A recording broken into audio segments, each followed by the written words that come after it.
بسم اللہ الرحمن الرحیم. First year second year BCom BSc classes میں نثر نگاری کی خصوصیات پر تبصرہ آتا ہے، جس میں سر سید احمد خان کے بارے میں اکثر ہی پوچھا جاتا ہے. بہت ہی امپورٹنٹ ایک تبصرہ کہ سر سید احمد خان کی نثر نگاری کی خصوصیات کیا تھیں، اس کے بارے میں ہم پڑھیں گے. اس لیے کوشش کیجیے کہ شروع سے آخر تک اس کو غور سے سنیں، کیونکہ یہ 15 نمبر کا سوال ہے جو بورڈ کے پیپر میں آتا ہے. ماڈل پیپر فرسٹ ایئر، اس میں بھی بات بتائی گئی ہے کہ حصہ جیم تفصیلی جواب کے سوالات 15 نمبر کے آتے ہیں، اور سوال نمبر 9 جو ہے در ذیل میں سے کسی ایک نثر نگاری کی طرز تحریر کی خصوصیات پر تبصرہ کیجیے، ان کی خصوصیات تحریر کیجیے. تو اس میں دیکھیں سر سید احمد خان کے بارے میں بھی پوچھا گیا ہے، تو آج ہم انشاءاللہ سر سید احمد خان کے بارے میں پڑھیں گے، اور یہ 15 نمبر کا سوال ہے. اس میں لکھنے کا انداز یہ ہے کہ تمہید عمدہ ہو، ابتدائیہ، انٹروڈکشن، تعارف مصنف، ان کی تصانیف، حالات زندگی. ایک تو یہ بات لکھنی ہے اس میں. نمبر بے 10 سے 12 خصوصیات جس میں تکرار نہ ہو.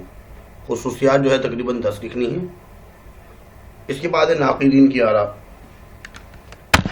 ناقدین کی آراء میں کم سے کم 4 یا 5 یا 3 بھی لکھی جائیں، 3 یا 4 جو ہے مستند ناقدین کی آراء لکھنی ہوتی ہے. یہ 3 چیزیں لکھنی ہوتی ہیں. یہاں دیکھ لیجیے. عمدہ تمہید اور اسلوب تحریر جو ہے وہ اس قسم کی ہو، اور ناقدین کی آراء جیسے الطاف حسن حالی یا مولوی عبدالحق، سید عبداللہ، ابواللیث صدیقی، شبلی نعمانی، یہ حضرات ان کے بارے میں کیا فرما رہے ہیں. عمدہ تمہید سب سے پہلے ہے حالات زندگی. حالات زندگی میں آپ کچھ تھوڑا بہت تعارف بیان کر سکتے ہیں، حالات زندگی بیان کر سکتے ہیں کہ سر سید احمد خان جو ہے وہ 1817 میں پیدا ہوئے دہلی میں، اور 1898 میں ان کا انتقال ہوا. والد صاحب کا نام میر تقی اور والدہ کا نام عزیز النساء. دونوں ہی درویش صفت بزرگ تھے، اس لیے دونوں ہی نے، ان کی دونوں والدین نے، والدہ اور والدین، بہت اچھی پرورش کی،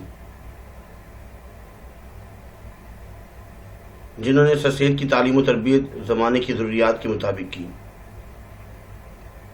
اس کے بعد جیسے کہ آپ سب کو معلوم ہے کہ برطانیہ میں وکالت حاصل کرنے کے لیے گئے، وہاں سے واپس آئے، وکیل بنے، اور پھر جج کے عہدے پر فائز ہوئے.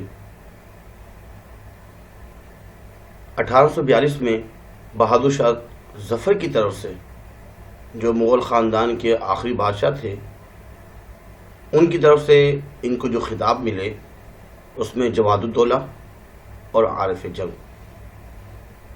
تصنیف میں آثار الصنادید، تہذیبی اخلاق، اسباب بغاوت ہند، اور تاریخ ضلع بجنور، تفسیر قرآن، خطبات احمدیہ، اس طرح کی کوئی بھی 4، 5، 3 تصانیف لکھنی ہوتی ہیں. اس کے بعد تعارف میں اگر آپ لکھنا چاہیں کہ سر سید احمد خان جو ہے وہ ایک ایسے مرد مومن ہیں جو کسی تعارف کے محتاج نہیں. یہ انہیں کی کوشش ہی تھی کہ آج ہم میں معاشرے کے درد و الم کا احساس موجود ہم میں. وہ ایک ایسے دور میں پیدا ہوئے تھے جب مسلمانان ہند انگریز کی غلامی میں گمراہی و ضلالت کی طرف، اس کی تاریخ میں چادر اوڑے ہوئے تھے اور بالکل پستی کی طرف تھے، گمراہی اور ضلالت کی طرف تھے. اب ان کو کس طریقے سے پستی سے عروج پر لائیں، تو سر سید احمد خان نے اپنی تحریروں کے ذریعے انسانیت کو خواب غفلت سے بیدار کیا.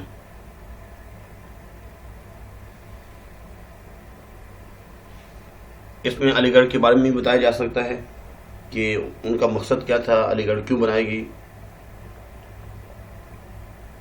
اس کے بعد اسلوب تحریر میں نمبر 1 ہے مقصدیت میں ہم لکھیں گے سر سید احمد خان کا مقصد یہ تھا کہ مسلمانوں کو حسن اور عشق اور محبت ان کی فضاؤں سے نکال کر ان کو میدان جنگ میں لانا. ان کی جو تمام تحریریں ہیں اس میں پیار محبت عشق محبت کی باتیں نہیں ہیں، ہیر رانجھا سسی پنو وغیرہ کی باتیں نہیں ہیں، لیکن باب مقصد ہوا کرتی ہیں. اس سے پہلے جو ادیب ہوا کرتے تھے وہ طرز بیان پر زور دیتے تھے، طرز بیان، لیکن ان کی جو تحریریں ہیں کبھی کبھار بے مقصد بھی ہوا کرتی ہیں. لیکن سر سید احمد خان نے مقصدیت پر زور دیا کہ جو بھی تحریریں لکھی جائے وہ با مقصد ہوں، اور انہیں بھی فرمایا کہ ایک اچھا ادیب وہی ہے جو کسی مقصد کے تحت لکھے. اور نمونے کے طور پہ کوئی بات لکھی جا سکتی ہے، وہ انشاءاللہ بھی ہم پڑھیں گے. اس کے بعد ہے اضطراب. نمبر 2 میں اگر آپ دیکھ رہے ہیں اضطراب. اب اضطراب کس کو بولتے ہیں؟ یہ ایک جذباتی کیفیت ہوتی ہے، پرجوش ایک کیفیت ہوتی ہے، انقلابی کیفیت ہوتی ہے، ذہن کے اندر ایک انقلاب آ رہا ہوتا ہے، اس کو بیان کیا جاتا ہے. سر سید احمد خان ان کے اندر ایک اضطرابی کیفیت پائی جاتی ہے. وہ اپنی کوئی بات جب لکھتے ہیں تو اس قدر پرجوش ہو جاتے ہیں، جملوں کی خوبصورتی اور فکروں کو بہت ہی خوبصورت انداز میں اس میں ہم آہنگ ہونا، ان کا خیال ان کو نہیں رہتا، اور اپنی جذبات کو لکھتے ہوئے بس اضطرابی کیفیت سے لکھتے ہی چل جاتے ہیں. اس کے بعد انگریزی الفاظ کا استعمال. اس میں ہم یہ بات لکھیں گے کہ سر سید احمد خان چاہتے تھے کہ مسلمان وہ انگریزی علوم بھی حاصل کریں، خود بھی انگریزی علوم سے کافی وابستگی تھی، اس لیے ان کی تحریروں میں ہمیں جا بجا انگریزی الفاظ کے استعمال بھی ملتے ہیں. انگریزی الفاظ کے استعمال کے باوجود ان کی تحریر بہت ہی پر اثر ہوتی. ایک موقع پر وہ لکھتے ہیں کہ علی گڑھ کالج کے اسٹوڈنٹس میں 1% بھی ایسا نہیں جنہیں ہائی سروسز کے قابل سمجھا جائے. اس میں اگر دیکھا جائے تو اس میں اسٹوڈنٹس کا نام آ گیا، 1% ہائی سروسز، یعنی کہ انگلش کے الفاظ ہیں، تو انگریزی کے الفاظ کا بھی انہوں نے استعمال کیا. اگلی ہیڈنگ اگر ہم دیکھیں اس میں لکھا ہوا ہے استدلالی تحریریں. استدلالی کا مطلب ہے دلیل کے ساتھ، وہ دلیل پیش کیا کرتے ہیں. جیسے مثال کے طور پر فرسٹے کی جو پرانی بک تھی اس میں رسم و رواج کی پابندی کے نقصانات. اب رسم و رواج کی پابندی کے نقصانات اس کو دلیل سے پیش کیا کہ بہت سی رسم و رواج ہیں جس میں کوئی فائدہ نہیں ہے، اس کو چھوڑ دیا جائے، ترک کر دیا جائے. پھر وہ دلیل دے رہے ہیں کہ ہمیں بندروں کی طرح نقال نہیں ہونا چاہیے اور لگی بندی لکیر کے فقیر نہیں ہونا چاہیے، بلکہ سوچ سمجھ کے عقل سے کام لیں کہ یہ رسم و رواج ہمارے لیے مفید بھی ہیں نہیں، اگر مفید ہیں تو استعمال کرتے رہیں. ایسے ہر موقع پر انہوں نے دلیل پیش کی. کبھی کبھار ایسا بھی ہوتا ہے کہ جیسے مثال کے طور پر ڈاکٹر سید عبداللہ ان کے بارے میں کچھ فرما رہے ہیں کہ استدلالی تحریریں انہوں نے کیسے لکھی، اس کو بھی لکھا جاتا ہے. وہ انشاءاللہ بھی ہم پڑھتے ہیں آگے. اس کے بعد ہے سادگی و سلاست. سلاست سلیس، با محاورہ، آسان. ان کی جو تحریریں ہیں بہت ہی سادہ اور سلیس ہوا کرتی. اس سے پہلے جو نثر نگار تھے ان کی تحریروں کے اندر وہ جو ادیب تھے اس میں بہت ہی شاعرانہ رنگینی اور آرائش وغیرہ پائی جاتی تھی اور بہت ہی طویل ہوا کرتی. جگہ جگہ جو ہے تکلفات ہوا کرتے. لیکن سر سید احمد خان نے ان کو خیر بات کہتے ہوئے ان کی جو تحریریں ہیں بہت ہی سادہ ہوا کرتی اور وہ اپنا جو مقصد ہے اس کو صاف اور آسان عبارت میں پیش کرتے ہیں. اس کے بعد پر اثر مضامین. ان کی جو مضامین ہیں وہ بہت ہی پر اثر ہوتے. جب قاری کوئی بھی پڑھنے والا جب ان کے مضامین پڑھتا تو اب وہ جو مصنف کی اپنی کیفیت ہے وہی کیفیت قاری کی ذہن میں بھی آتی. ان کی شخصیت کا جو جوش جھلکتا. تنوع مضامین نمبر 7 ہے تنوع مضامین. بہت سی مضامین کی اقسام، انواع. ہر موضوع پہ انہوں نے لکھا لیکن جو بھی موضوع لکھا انہوں نے اس کے ساتھ پورا انصاف کیا اور اسی مناسبت سے اس کو مکمل کیا گیا. یہ نہیں کہ اس مضمون سے دوسرے مضمون میں چلے گئے. جیسے مثال کے طور پر اگر عزم و جزم کے بارے میں لکھ رہے ہیں تو وہی بات، قومی اتفاق کے بارے میں تو وہی، رسم و رواج کی پابندی کے نقصانات وہی، امید کی خوشی جو ٹاپک ہے، جو موضوع ہے، عنوان ہے، اسی مضمون میں رہتے ہوئے قلم بند کرتے رہے. اور اگر ہم ان کی جتنی بھی تحریریں ہیں اس کا اگر مطالعہ کریں تو ہمیں ان کی جو موضوع ہے اس کے اندر تنوع نظر آئے گا. اس کے بعد ہے تمثیلی انداز، تمثیلی انداز بیان. مثال کے ذریعے، ایگزامپل کے ذریعے. جیسے مثال کے طور پر امید کی خوشی. اس میں ایک مثال دے رہے ہیں کہ ایک بچہ گہوارے میں جھولے میں سویا ہوا ہے. اس کی ماں اس کو سلا رہی ہے، جھولا بھی جھول رہی ہے، سو رہے میرے بچے سو رہے. اور بہت اچھے انداز میں سر سید احمد خان نے مثال کے ذریعے سمجھایا کہ اس والدہ کو ایک امید ہے کہ میرا بیٹا بڑا ہو کر وہ ہماری آنکھوں کا تارا بنے گا، ہماری خدمت کرے گا. نمبر 9 میں لکھا ہوا ہے بے ساختگی. بے ساختگی کا مطلب ہوتا ہے بے تکلفی. وہ اپنا مقصد جو ہے نا اس طرح بیان کرتے ہیں جو ان کے ذہن میں ہوتی بات لکھتے وقت کہ قاری ان کے سامنے بیٹھا ان سے ہم کلام ہوتا. ایسا لگ رہا ہوتا ہے کہ قاری جب پڑھ رہا ہوتا ہے، پڑھنے والا، وہ ایسا ان کو محسوس ہوتا کہ سر سید احمد خان مجھ سے ہی بات کر رہے ہیں. ان کے مضامین میں ہر قسم کی بناوٹ سے پاک اور سچائی کے جذبات ہوا کرتے. یہی وجہ ہے کہ ان کی بات جو ہے سیدھی دل پر اثر کرتی. اس کے بعد ہے انفرادیت. نمبر 10 انفرادیت. انفرادیت میں